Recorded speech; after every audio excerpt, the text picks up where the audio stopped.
Hello and welcome everyone to our panel session on the EU digital COVID certificates, which is a story about how open source software helped to literally open up Europe. So this is a fascinating story, actually. It's not just about the open source solution itself, but I think it's a story about a journey of collaboration across organizational, functional, and national borders. And the challenge that was faced around the digital COVID certificate application was to create an application that allowed and facilitated travel across Europe. You'll hear in this discussion today, people call it the DCC, so watch out for that. That's digital COVID certificate. Caught me the first time round. But this is a really unique story. I think it's unique because of the urgency and the scale of the challenge at hand. So I'm really delighted to be here today with an amazing panel to hear about the story about how open source made this possible, but also some of the challenges that were faced along the way. And ultimately, I think this is about gathering the learnings that we can bring forward into the future. So without further ado, I'm going to introduce our panel. As Paula kindly mentioned, I'm Claire Dillon. I'm the Executive Director of InterSource Commons. I also co-founded the Open Ireland Network, and I'm an organizer with the OSPO++ network. I would like to introduce the rest of our panelists. Please wave as I say your name. We have with us Andrea Servida, who's the Head of Unit Knowledge Management and Innovative Systems at DG Connect with the European Commission. We have Jim Sinclair, who's the Executive Director with Linux Foundation Public Health. And particular welcome to Jim, because I don't even think this is early morning. I think this is late night for him. So welcome, Jim. Thank you for joining us. We have Marie Wallace, who's a solution architect on IBM's Digital Health Pass with Watson Health Service. And we have Ron Roosendaal, who's the Director of Information Policy and CIO with the Dutch Ministry of Health, Welfare and Sport. So welcome, everyone. So I think we'll get started with you, Ron. Let's go and find out a little bit of a brief background. If we're good to go. We're good to go. We're good to go. We'll get the brief background from your perspective about how this app for the digital COVID certificates emerged as a solution of choice from the Netherlands and how it spread across Europe. Yes, well, there are two points of view. Thank you for being here. I'm both CIO and Director of Information Policy at the Ministry of Health in the Netherlands. And I'm co-chair of the eHealth network on behalf of the member states. And it's the eHealth network under the commission that, together with all the parties involved, designed the DCC. And our journey started at the beginning of the pandemic, when we all developed contact tracing apps. And when Europe came to a framework in which there exists a gateway to combine these apps, so that if I meet someone who afterwards tests positive on COVID, that I get a notifications in the Netherlands, even if that meeting was in Germany, for example. That's when our journey started. We did a market consultation, concluded that there was no readily available product to implement in the Netherlands, and then both government and society demanded from us to do that in the most transparent way. So not only open source, but our designs are open, the discussions are fully open, the impact analysis on privacy, it's fully open, sent to Parliament. The law underneath this, of course, came in existence in a fully open debate. So society demanded from us to do everything we do in handling the pandemic in the most transparent way, and that includes doing that open source. In our contact tracing app, there is more than 1,000 hours of work incorporated from people who did that outside of the government, who contributed on GitHub to repos that together compose that app. And then at the end of 2020, scientists in the Netherlands came up with the idea that after a negative test, something more should be possible than without that. So, for example, going to a nightclub, proving you were recently negatively tested. So we have our own domestic QR code that came before the DCC, a QR code that people still use in the Netherlands that contains no information otherwise that you have recently been negatively tested or have been recovered from COVID or have been vaccinated. And then the DCC came, and that also was done in the Netherlands in the same manner, so completely in the open. the design of the app, the source code of the app, everything is open. We co-length. For example, we got a proof that the app in the App Store contains exactly the same source code as the app on GitHub. Signed approval that is the case. For example, and it's all about creating trust within a society, within the Netherlands, and also trust between countries in Europe, so that to make sure that what we do is completely transparent and can be trusted by other countries that build upon our work. And so what we decided to do is also contribute at large within Europe. So we lead working groups, we help other countries, and it's essential to do that in the most transparent way possible. Back to you, Claire. Thank you, Ron. And you know, this approach of doing it in the open happened across Europe. And Andrea, I know with you in DG Connect, you helped facilitate some of the collaboration that Ron has been talking about in terms of actually helping make this happen. Can you maybe give us a brief description of your role and, in fact, your learnings along this journey? First of all, good morning to everyone. I'm really delighted to be here and share the experience, the learning, and the enjoyment, if I may say, that I have had in this project. I'm working DG Connect, so one of the departments of the Commission, where I'm responsible. I'm the system owner of the EU DCC system, which means that I've been tasked on the 16th of March 2021 to actually manage the development of the system, which was indeed, I would say, going to be contracted out in terms of getting some capability under the guidance of, as Ron said before, of the e-health network, which means the member states.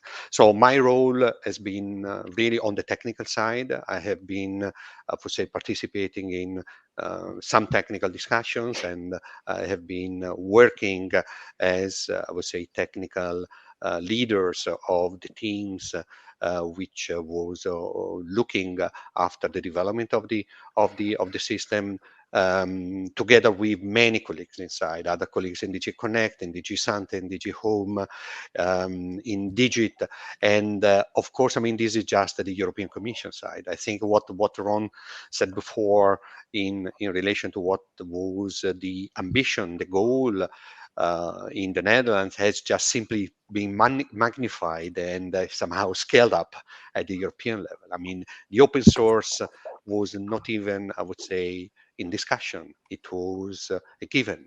And for the same reason, I mean, trust, and trust is linked to transparency, and transparency is linked to cooperation. I mean, this has been a huge co-creation exercise. I mean, I don't even I would say have the ambition to say how many thousands of hours have been put by experts all across Europe and beyond Europe, because I mean, the good, I would say, aspect of going for an open source project is that you are scrutinized by everybody, and everybody buy into the idea, because what was driving this commitment was indeed to bring value, to bring something to our citizens. I think that, I have seen in this project the best part of Europe. The best part of Europe, meaning the member states which retain the sovereign responsibility of decide and produce what is best for their citizen in the area of health.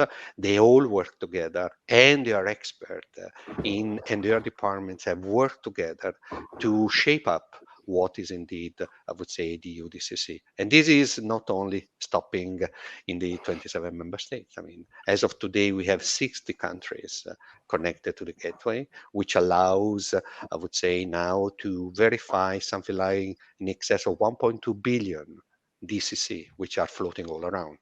But it's not even stopping there. We have another 23 countries which have requested or are somehow considering the connecting to the gateway, because I mean, the mobility of people, so making people to feel free to do what they want, to go around as we have been, I would say, enjoying until the crisis, is indeed what is driving everybody. And I would say that, in addition to trust and transparency, I would also say, highlight the efficiency and effectiveness of the cooperation. When I got the project, mid of March, the timing that I was given, starting from, from nothing, I'm a technical person. The timeline was the 1st of June, the system should be up and running so that it can go live on the 1st of July. So few months. And this was, of course, I think that what we should not overlook, and the Netherlands was in this respect quite, I would say, an important player. We went also for the low-hanging fruits. The low-hanging fruits of what was indeed a knowledge system code. Because, Ron said that, the e-health network designed the system. But I must say that the expert of the member states in the e-health network actually have developed the system. Ron knows better than I do, expert from everywhere who coded together with the contractors that we had in order to get things, I would say, to scale up and become a software that could indeed stand the volume and the demand that was there. So a huge experience, trust between the member states, trust toward the citizen, between the citizens, and even trust between the researchers was what made this possible. And the main learning indeed that I will bring with me, I would say forever, is that indeed it was not just a technical project. I think, as I said before, I saw the best of Europe. The best of Europe where solidarity counts, where mutual assistance counts, where indeed, I would say, we go beyond our, I would say, own responsibility and commitment, and we give 100% to it. And when I say we give, I'm not putting myself, on the front line. On the contrary, I had, the expert of Rome discussing with us and with my colleagues in Luxembourg, Marco, and the colleagues in Brussels, in the morning on the Sunday, in the evening on Saturday. Every time it was needed, everybody was there. And when I say the expert is not just 1, 2, 3, in meeting with 60, 70, hundreds of experts. So really, I had the pleasure, the honor, and the possibility to serve this. But I would really say that, without the open source paradigm and the understanding, this would have not been possible. Back to you, Claire. Thank you so much, Andrea. Just when you start to hear and think about the complexity, the numbers of people involved, the cross-functional type of collaboration that was required, apart from the kind of cross-national borders, cross languages, it's just a phenomenal collaborative response. So it was amazing. And I can just echo from Ireland's perspective. I know that our choice to go open source with our related apps just engendered so much trust within the citizens as well, even if they weren't even involved in the creation of it. It just really helped the adoption of the resulting applications and solutions. So I'm completely with you, and congratulations to everyone involved. So Maria, I'm going to come to you next, because you have a slightly different perspective coming from the corporate world. You were kind of working with multinational clients across the region, across the world. You've been involved in developing the IBM Digital Health Pass. So can we get your perspective on this whole process? Yeah, for sure. So as you indicated, with the IBM Digital Health Pass, we have a wide variety of customers. But one thing that was common is that most of them needed a solution that was global in nature.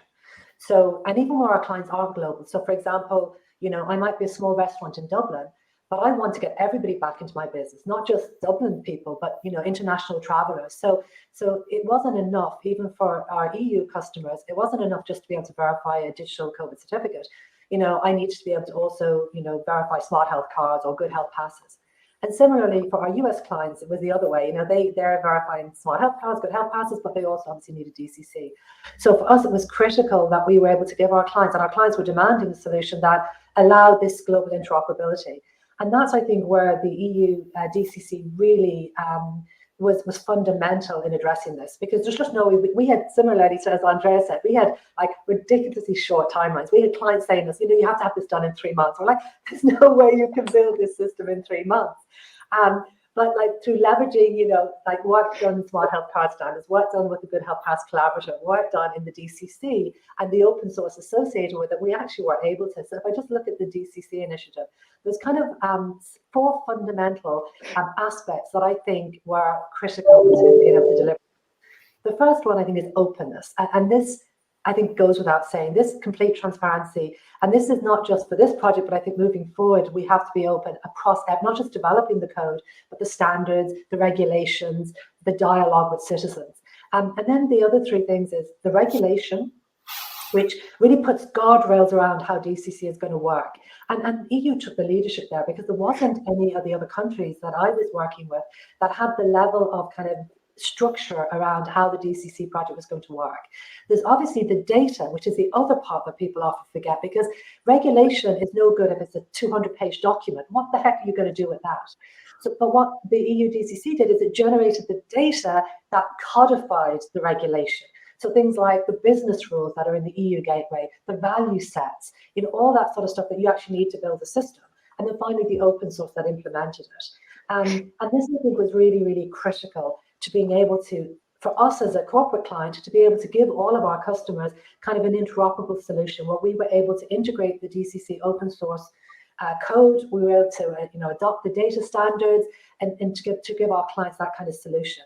And the other thing I would say as well is, and this is me kind of looking out to the future. So I personally, this is my personal opinion, do believe that the EU with the DCC project did set the bar globally for how COVID certificates would be handled in a privacy-preserving way. But I think we can't sit on our laurels, because the way I think about this is that, that the EU needs to lead, or needs to continue to lead in standardization and implementation of ethical data exchange into the future, because I don't see DCCs as the end. I see it as a very small step on a much longer journey, because we talk about a digital economy, a digital society. And we all know what's been happening with personal data. And we need to be building systems into the future that allow our citizens to feel safe in managing their data, sharing their data. And I think the DCC is one small step in getting us closer to this concept of a digital society that is safe and secure for everybody. Thank you, Marie, and thank you for calling that out so clearly in terms of the benefits of this, and the fact that we shouldn't rest on our laurels, and we should actually, build on this and make it better next time. And so, Jim, I'll come to you. Perhaps you can talk to these benefits and the learnings, and how they shouldn't be just limited to public health or public sector or even Europe, and comment about how these broader learnings can be brought forward into future open source projects. Yeah, absolutely, Claire. Thank you very much. And thanks to everyone on the panel today. I think from the position of the Linux Foundation Public Health, it's been a really unique vantage point getting to work with basically everyone in all the offices here on stage, as both the COVID certificate, COVID credential initiative, as well as the work we've done with many of the countries that are here for contact tracing. And in many cases, messages you've heard both in other sessions, as well as what Marie and Andrea and Ron have emphasized here, the degree of collaboration, the degree of applications of open standards, the pace at which people were willing to work. I appreciate the joke about the differences in our respective time zones, but it seemed like in many cases, time zones just didn't matter with regards to how people came together in order to address key points of development along the way. I think that's created some great momentum, just as Maria was commenting on. And I think it's a community and a collaboration that can still continue to be taken advantage of for what next after COVID certificates, what next in terms of information mobility and transportability. I think things like EIDAS-2 go hand in hand with the concept of having an identity wallet and having a certificate, being comfortable with the user experience, being able to understand the digital identity or digital information principles behind how that credential works, and being able to build upon that in other interactions between citizen to citizen, citizen to government. And that means not just here in the EU, but also between the EU, the US, and within Asia, who's also been very active in many of these ways. So I think it's a tremendous foundation, a tremendous collaboration, and a way to continue these communications and interaction with one another to build a foundation around digital information exchange that is secure, private, selective disclosure first and foremost in mind, and take advantages of other ways for e-government services to be considered in the future, I think.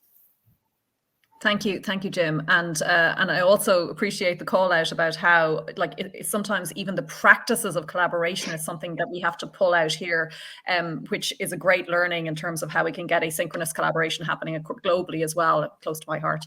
So yeah, that's absolutely fantastic. So thank you all for giving that kind of background about your perspective on what has happened. So my next question to you is that, given what happened, knowing that it was an amazing achievement.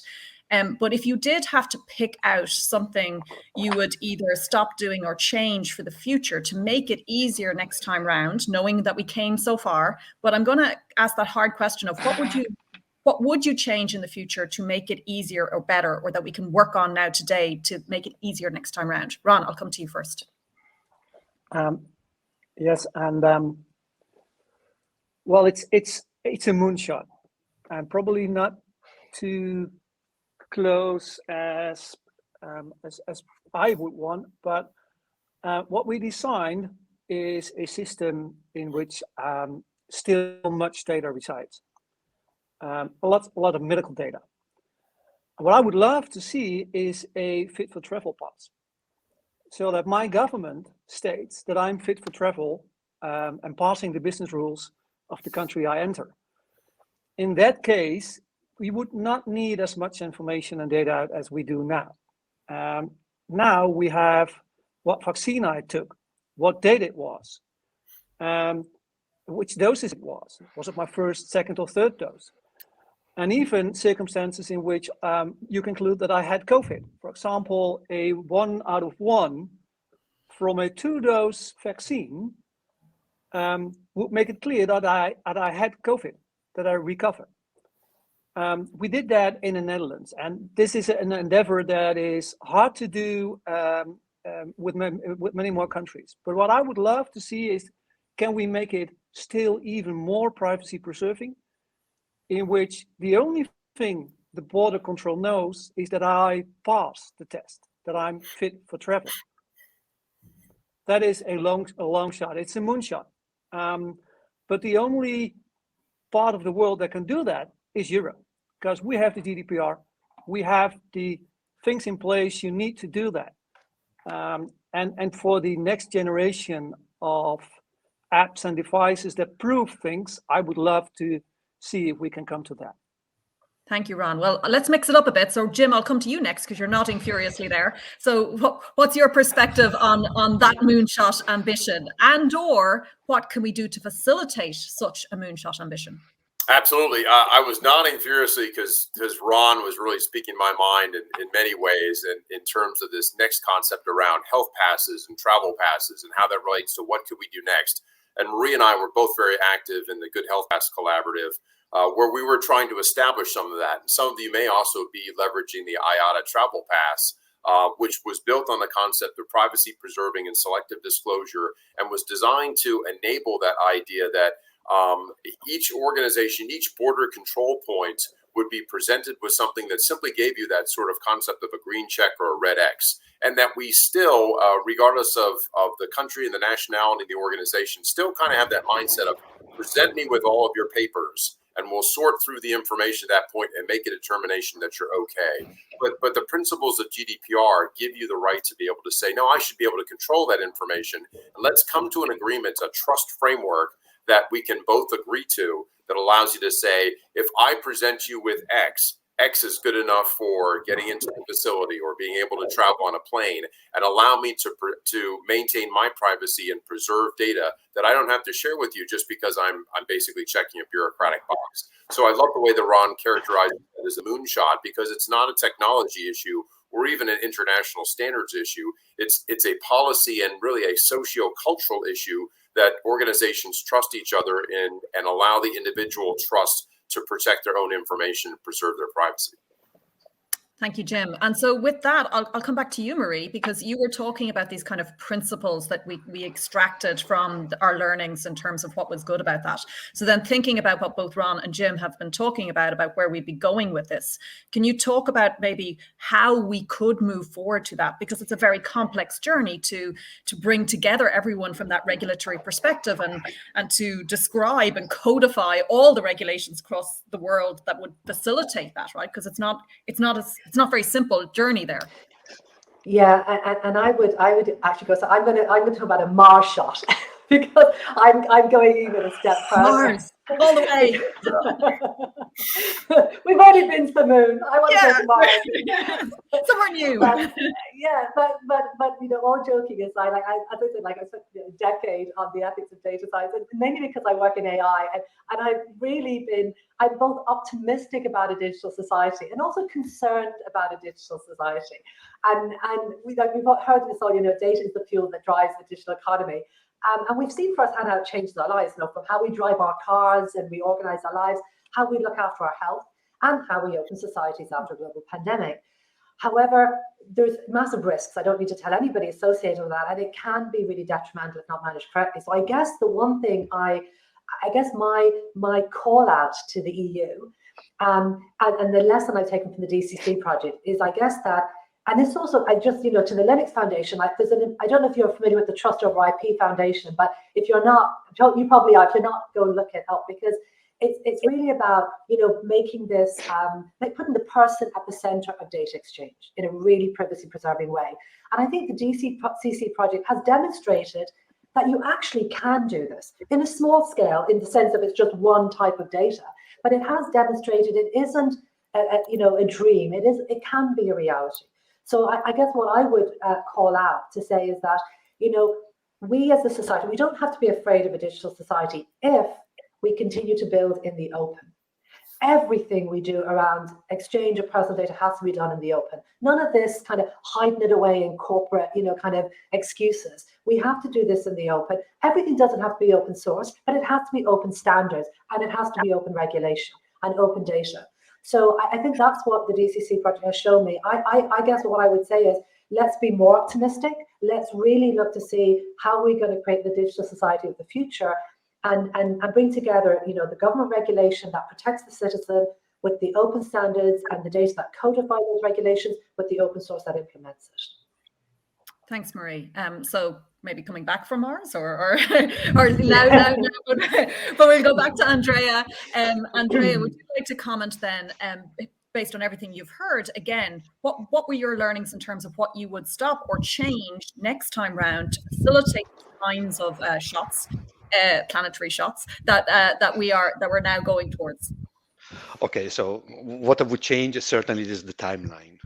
Just to breathe a bit, to sleep more at night. Okay, but this is not only for me. I'm actually, bringing forward what I've been told by colleagues. Okay, so that is what I would change.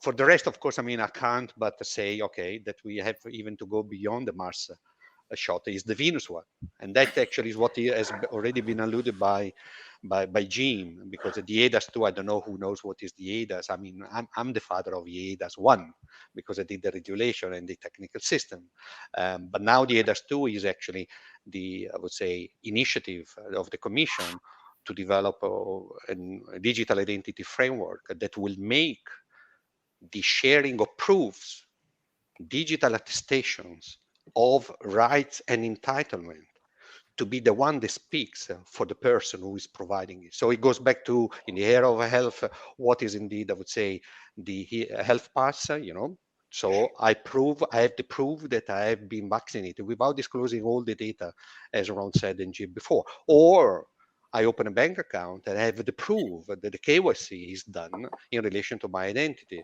leaving then the data which had been used to produce the KYC in the first place, where they are. There is no point to reproduce and it will make all the data to go around, because if I'm proved that I'm linked to an identity that I can leverage in order to do something, getting to the hospital, getting my prescription, opening a bank account, or betting on horses if I want, or buying something that, okay, I need to prove that I have a certain age for, then of course, I mean, that is with the direction. And there is where I think that, this is why I thought, I was checking the calendar because I thought it was my birthday, because I mean, everybody was giving a gift. I mean, the GDPR is actually what is indeed, I would say, driving the innovative thinking of the way in which we put the data not at the heart of the business, but we put the data at the service of the people.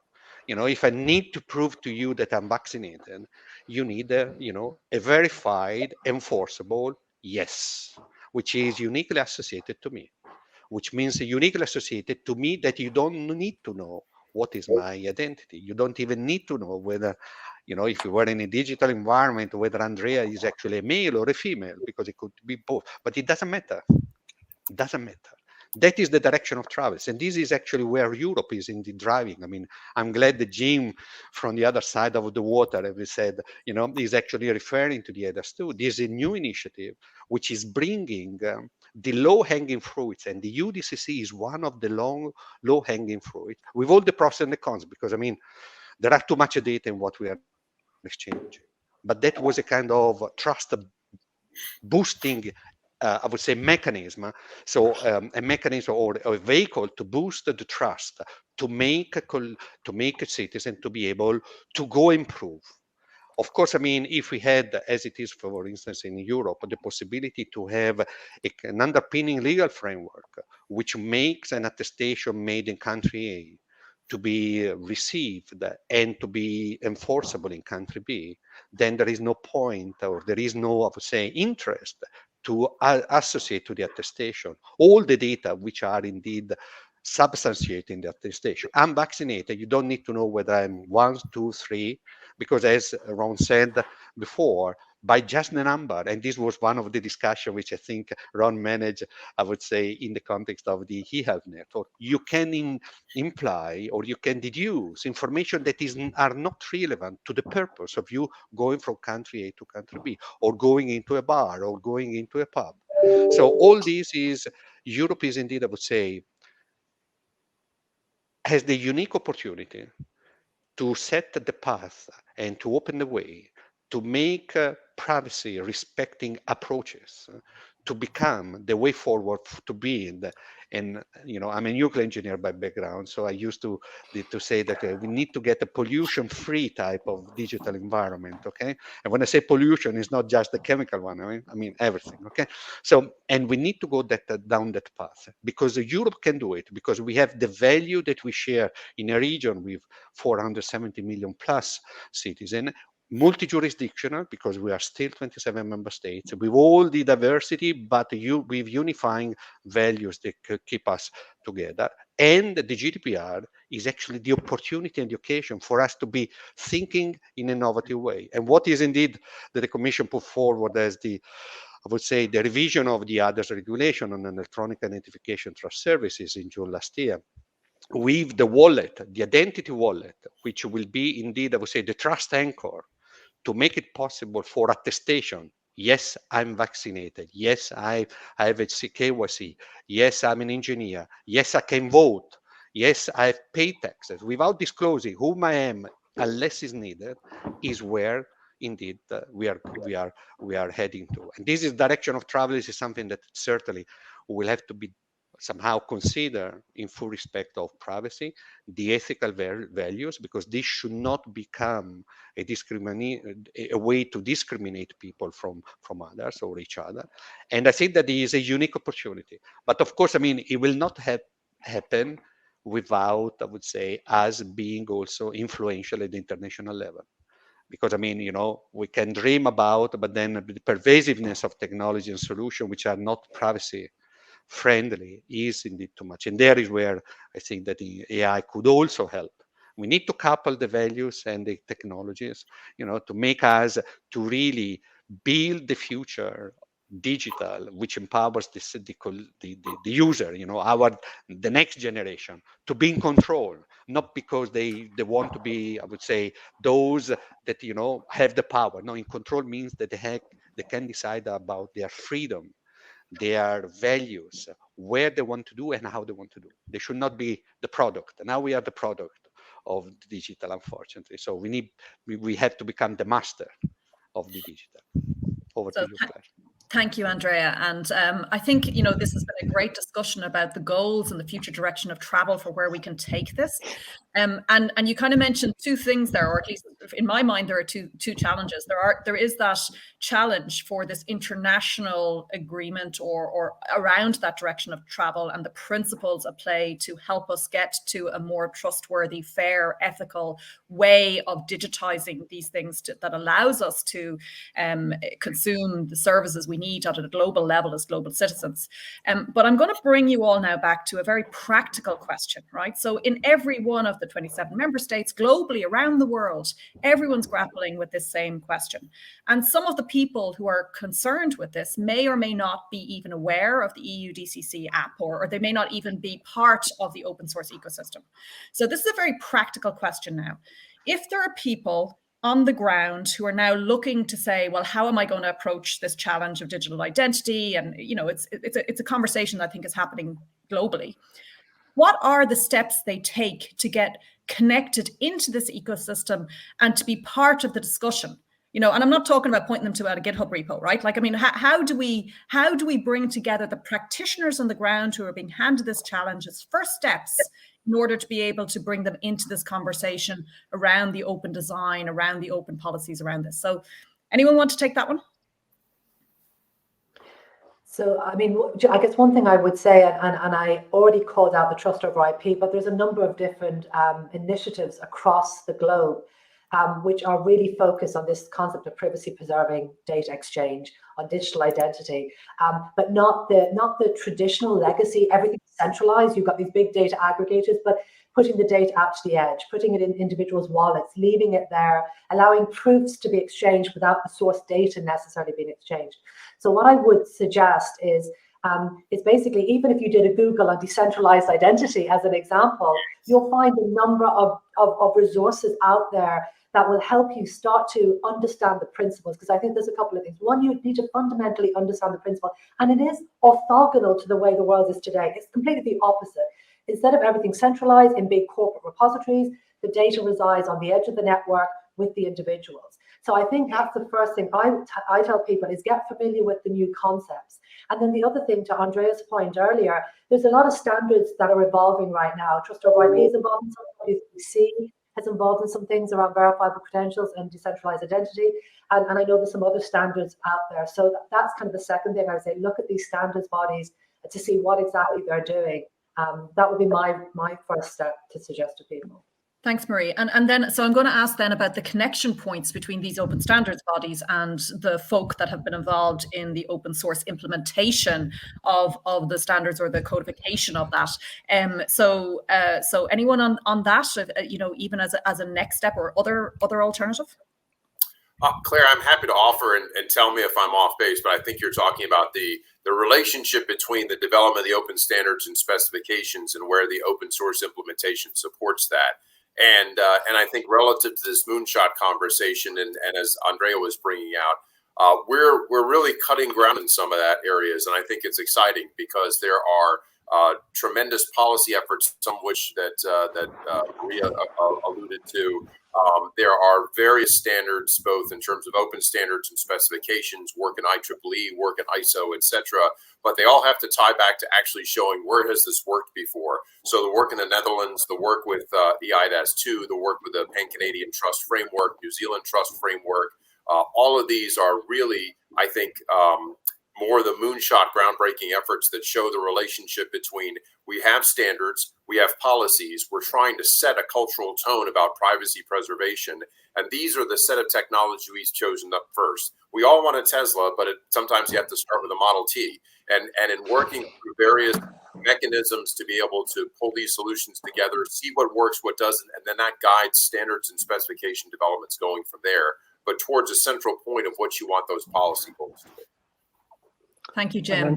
If I may add to that, it's crucial that not only those parties are involved, but also policymakers and others around and the greater public, because sometimes making a standard is the holy grail of as much data as possible being structured in one standard, whereas sometimes a standard is much easier and better if it's less than that. And what we should do together is that, for example, EIDAS, the next version of EIDAS, there are people that connect the magical QR codes to EIDAS, and there's a lot of complex thinking around that. What we should do is have a public debate on what we see before us, and Andrea did that very good in this conversation. And that it's all about as being as much privacy preserving as we can, and at the same time guaranteeing, for example, digital identity. So it's not only those standardization organizations who should be involved; it's the general public, and a transparent debate on what we try to come up with. Thank you, Ron. And I think that reflects some of the comments in the chat as well, about the fact that there needs to perhaps be even more conversation about what we are trying to achieve here before we go standardizing it, but that is such an important part of the journey as well. So Andrea, that brings it back to you. Ron has mentioned that you were part of this and helped facilitating this before, but what do you think our next step should be then to potentially facilitate that kind of quite broad conversation with a quite broad set of stakeholders to actually get to a better understanding of where we're trying to go to with such thinking? Okay,